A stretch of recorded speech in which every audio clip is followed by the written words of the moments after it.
இப்பவும் சொல்றேன், மக்கள் பணத்திலிருந்து ஒரு பைசா கூட தொடமாட்டோம், தொடவும் விடமாட்டோம், தொட்டா விடமாட்டோம், இதுக்கு முன்னாடி தொட்டவங்களையும் விடமாட்டோம்.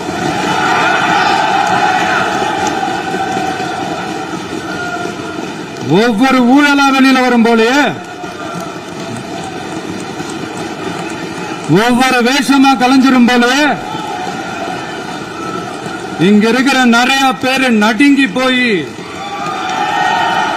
இதுல நம்ம மேல அவதூறு வேற. இப்ப புதுசா ஒரு வெப்பன் ஒண்ணு கொண்டு வந்திருக்காங்க. அது என்ன தெரியுமா? அவங்க தயவால தான் நம்ம ஆட்சி நடக்குதாம். மக்கள் தயவால இந்த ஆட்சி நடந்துகிட்டு இருக்கு. மனசாட்சி உள்ள சக்திகளோட ஆதரவால இந்த ஆட்சி நடந்துகிட்டு இருக்கு. நாங்க தான் அனுப்பி வச்சோம் அப்படின்றாங்களே. அனுப்பி வச்சவங்களுக்கு மினிஸ்ட்ரியில இடம் கொடுத்தா ஏன் கதறீங்க? ஏன் இவ்வளவு கோவம்? ஏன் இவ்வளவு கதறல்?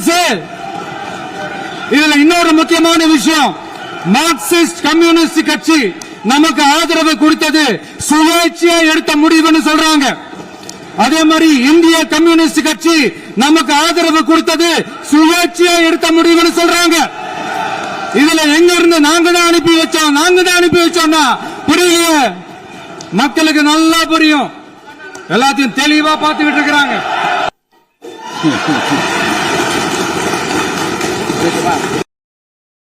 Download ShareChat.